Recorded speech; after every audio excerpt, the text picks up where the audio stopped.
नमस्कार दोस्तों, Bhiwani education hub में आपका हार्दिक स्वागत है। मैं आज आपको 22 अगस्त के जितने भी करंट अफेयर के क्वेश्चन बनते हैं उनके बारे में एक्स्ट्रा फैक्ट भी बताऊंगा। तो वीडियो को पूरा ध्यानपूर्वक देखें और अगर आपको ये वीडियो पसंद आती है तो वीडियो को लाइक, शेयर एंड चैनल को सब्सक्राइब करना न भूलें।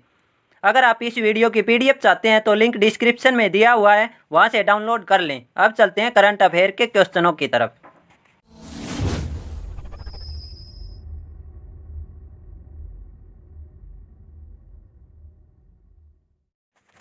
लास्ट में मैं आपसे इस वीडियो के अंदर एक क्वेश्चन भी पूछूंगा, उसका आंसर आपको कमेंट बॉक्स में लिखकर बताना है। अब आज की करंट अफेयर के क्वेश्चन शुरू करते हैं। तो हाल ही में विश्व वरिष्ठ वरिष्ठ नागरिक दिवस कब मनाया गया है? तो ये मनाया गया है 21 अगस्त को। अब इसमें जो 21 अगस्त को ये वरिष्ठ नागरिक दिवस मनाया गया है, तो अगस्त में जितने भी इम्पोर्टेंस दिवस मनाए गए हैं उन सब को एक बार रिपीट कर लेते हैं। तो पहला 6 अगस्त को हिरोशिमा दिवस मनाया गया था। उसके बाद 9 अगस्त को भारत छोड़ो दिवस मनाया गया था।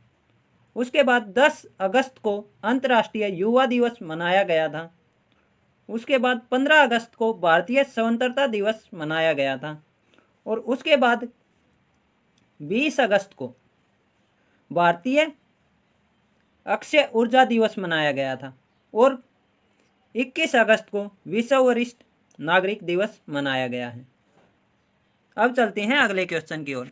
तो अगला क्वेश्चन है, हाल ही में डॉक्टर फ्रांसिस्को असू को किस देश का प्रधानमंत्री चुना गया है? इनको दूसरी बार फिर से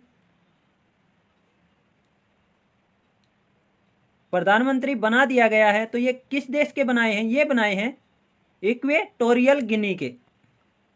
किस देश के? इक्वेटोरियल गिनी के। तो इक्वेटोरियल गिनी कहाँ पड़ता है? ये पड़ता है अफ्रीका महाद्वीप के अंदर। जो आप ये देख पा रहे हैं ये है इक्वेटोरियल गिनी। इक्वेटोरियल गिनी की राजधानी है मलाबू। और इसके जो प्रधानमंत्री हैं वो तो ये डॉक्टर फ्रांसिस्को असू को दोबारा बनाया गया है। तो अब चलते हैं अगले क्वेश्चन की ओर। अगला क्वेश्चन है, हाल ही में NRA परीक्षा के स्कोर के आधार पर नौकरी देने की पेशकश करने वाला पहला राज्य कौन बना है? तो ये बना है मध्य प्रदेश। अब ये NRA क्या है? NRA का फुल फॉर्म है नेशनल रिक्रूटमेंट एजेंसी। ये एजेंसी पूरे देश के अंदर CET टेस्ट लेती है। और CET का मतलब है कॉमन एलिजिबिलिटी टेस्ट।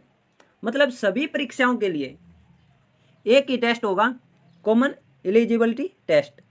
ये जैसे बैंक PO के अंदर परी होता है, जैसे CPO CGL के अंदर परी होता है, और भी बहुत सी परीक्षाएं हैं जिनके अंदर परी होता है। तो उन सब परीक्षाओं के लिए अब एक ही टेस्ट होगा, कॉमन एलिजिबिलिटी टेस्ट। वो सभी परीक्षाओं के अंदर लागू होगा। तो ये कॉमन एलिजिबिलिटी टेस्ट कौन सी एजेंसी लेगी? National recruitment agency, NRA। तो ये सबसे पहले इसके द्वारा मध्य प्रदेश के अंदर नौकरियां दी गई हैं। अब मध्य प्रदेश की बात हुई है तो ये है मैप में मध्य प्रदेश। मध्य प्रदेश के बारे में जान लेते हैं। मध्य प्रदेश के अंदर अभी PM स्वनिधि योजना भी शुरू की गई है। इसके तहत जो PM स्वनिधि योजना है, इसके तहत लोगों को 10,000 रुपये तक का लोन दिया जाएगा ताकि वे अपना काम दोबारा से शुरू कर सकें। अब मध्य प्रदेश का गठन कब हुआ था? 1 नवंबर 1956 को। 1 नवंबर 1956 को। मध्य प्रदेश की राजधानी है भोपाल। मध्य प्रदेश के CM हैं शिवराज सिंह चौहान। मध्य प्रदेश के राज्यपाल हैं आनंदीबेन पटेल। और यह उत्तर प्रदेश के भी राज्यपाल हैं। अब मध्य प्रदेश की राज्यसभा की सीटें हैं 11 और लोकसभा की सीटें हैं 29। और इसका जो हाई कोर्ट है वो पड़ता है जबलपुर के अंदर। मध्य प्रदेश के अंदर अभी कुशल श्रमिकों के लिए रोजगार सेतु योजना भी शुरू की गई है और श्रमिकों के लिए एक श्रमिक सिटी अभियान भी चलाया गया है मध्य प्रदेश में। मध्य प्रदेश में सबको रोजगार मिलेगा योजना भी शुरू की गई है। जीवन शक्ति योजना भी मध्य प्रदेश में शुरू की है और एक जो रोको टोको अभियान है वो भी मध्य प्रदेश में शुरू किया गया है। रोको टोको अभियान से मतलब जो भी लोग बिना मास्क के मिलेंगे घूमते हुए उनको 20 रुपये में एक मास्क दिया जाएगा और उस मास्क के बदले उनसे 20 रुपये लिए जाएंगे। हमारा घर हमारा विद्यालय अभियान भी मध्य प्रदेश में शुरू किया गया है। संकल्प योजना भी मध्य प्रदेश में शुरू की गई है और सबसे खराब शिशु मृत्यु दर भी मध्य प्रदेश में है। और जैसे इसमें भोपाल इसकी राजधानी है तो भोपाल में पड़ता है भोजताल। और इसमें जो नेशनल पार्क पड़ते हैं मध्य प्रदेश के अंदर, Kanha national park, Madhavgarh national park, Panna national park और सतपुड़ा नेशनल पार्क, ये सभी नेशनल पार्क मध्य प्रदेश में हैं। अब चलते हैं अगले क्वेश्चन की ओर। तो अगला क्वेश्चन है, हाल ही में फर्टिलाइजर्स एसोसिएशन ऑफ इंडिया का नया अध्यक्ष किसे नियुक्त किया गया है? तो ये बने हैं किशोर रुंगटा और ये साउथ रीजन के फर्टिलाइजेशन एसोसिएशन ऑफ इंडिया के अध्यक्ष नियुक्त किए गए हैं। अब चलते हैं अगले क्वेश्चन की ओर। हाल ही में कोविड-19 से जुड़ा द कोरोना फाइटर्स गेम किसने लॉन्च किया है? तो ये किया है डॉक्टर हर्षवर्धन सिंह ने। अब चलते हैं अगले क्वेश्चन की ओर। तो अगला क्वेश्चन है, हाल ही में किस देश ने कोरोना का नया स्ट्रेन D614G पाया गया है?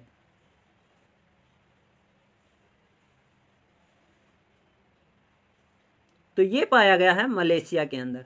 मलेशिया आप मैप में देख पा रहे हैं, ये है मलेशिया। तो अब ये D614G है क्या? ये जो कोरोना वायरस है उससे भी 10 गुना ज़्यादा घातक है। अब इसमें मलेशिया का जिक्र हुआ है तो मलेशिया की राजधानी है कोलालमपुर और मलेशिया के प्रेसिडेंट हैं मायुस्टिन यासिन। कौन है? मायुस्टिन यासिन। और मलेशिया के अंदर वर्ल्ड फुटबॉल फेडरेशन का हेडक्वार्टर भी है। हरिमाऊ शक्ति एक्सरसाइज भारत और मलेशिया के बीच होती है। अब चलते हैं अगले क्वेश्चन की ओर। तो अगला क्वेश्चन है, हाल ही में लेबर ब्यूरो के आधिकारिक लोगो को किसने लॉन्च किया है? मतलब एक प्रकार का जैसे किसी देश का झंडा होता है या किसी चीज़ का लोगो तैयार करते हैं, वो लेबर ब्यूरो लोगो किसने लॉन्च किया है? तो ये किया है संतोष कुमार गंगवार ने।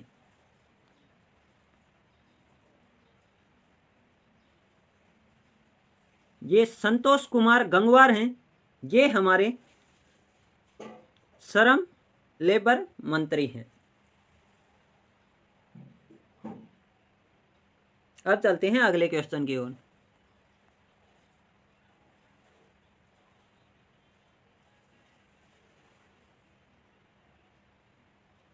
हाल ही में टोक्यो ओलंपिक में भारतीय टीम का स्पॉन्सर कौन बना है?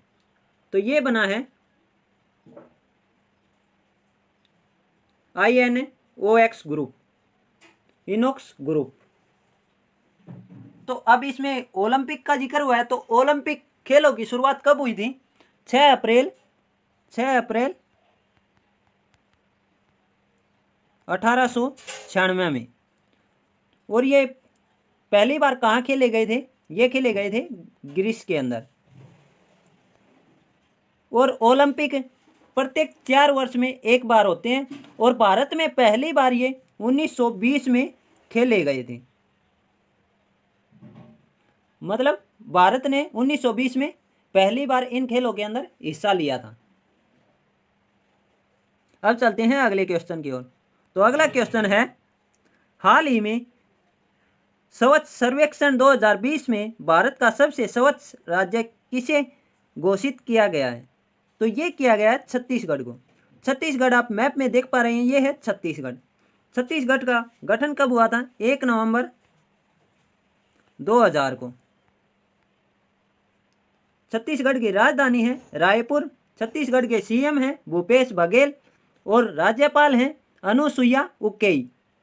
राज्यसभा की सीटें हैं 5 छत्तीसगढ़ की और लोकसभा की सीटें हैं 11। और छत्तीसगढ़ का जो हाई कोर्ट है वो पड़ता है बिलासपुर के अंदर। छत्तीसगढ़ में अभी पढ़ाई तुहार पारा योजना भी शुरू हुई है और छत्तीसगढ़ शहरी वन भूमि प्रदान करने वाला पहला राज्य बना है। छत्तीसगढ़ के अंदर नया रायपुर नाम का एक शहर है, उसका नाम बदलकर अभी अटल नगर कर दिया गया है। और छत्तीसगढ़ में राजीव गांधी किसान न्याय योजना भी शुरू की गई है। इंदिरा वन मितान योजना भी छत्तीसगढ़ में शुरू की गई है। पुलिस ने डिप्रेशन ग्रस्त कर्मियों के लिए स्पंदन अभियान शुरू किया है, ये भी छत्तीसगढ़ में शुरू किया है। ई लोक अदालतों की शुरुआत भी छत्तीसगढ़ में हुई है। और गौ धन न्याय योजना भी छत्तीसगढ़ में शुरू की गई है। आदर्श पुलिस स्टेशन की शुरुआत भी कहाँ की गई है? छत्तीसगढ़ में। अब चलते हैं अगले क्वेश्चन की ओर। अगला क्वेश्चन है, हाल ही में ट्राई फूड परियोजना किसने लॉन्च की है? तो ये की है अर्जुन मुंडा ने। अर्जुन मुंडा हमारे जनजातीय मामलों के मंत्री हैं और ये ट्राई फूड परियोजना है, इसमें जो भी जनजातीय लोग जंगलों के अंदर रहते हैं और उनसे जो फल वगैरह लकड़ी जितने भी जंगल से लाकर बेचते हैं, उनकी अच्छी कीमत दिलाने के लिए इस परियोजना का शुभारंभ किया गया है। अब चलते हैं अगले क्वेश्चन की ओर। तो अगला क्वेश्चन है, हाल ही में किस चीनी कंपनी ने बच्चों की ऑनलाइन शिक्षा के लिए 2500 फोन वितरित करने की घोषणा की है? तो ये की है एक्सोमी ने। अब क्योंकि कोरोना वायरस के चलते हुए बहुत से बच्चों की ऑनलाइन शिक्षा जारी कर रखी है, इसलिए एक्सोमी कंपनी ने 2500 फोन वितरित करने की घोषणा की है। अब जो मैंने कल आपसे वीडियो के अंदर क्वेश्चन पूछा था, उसका आंसर मैं आपको बता देता हूँ।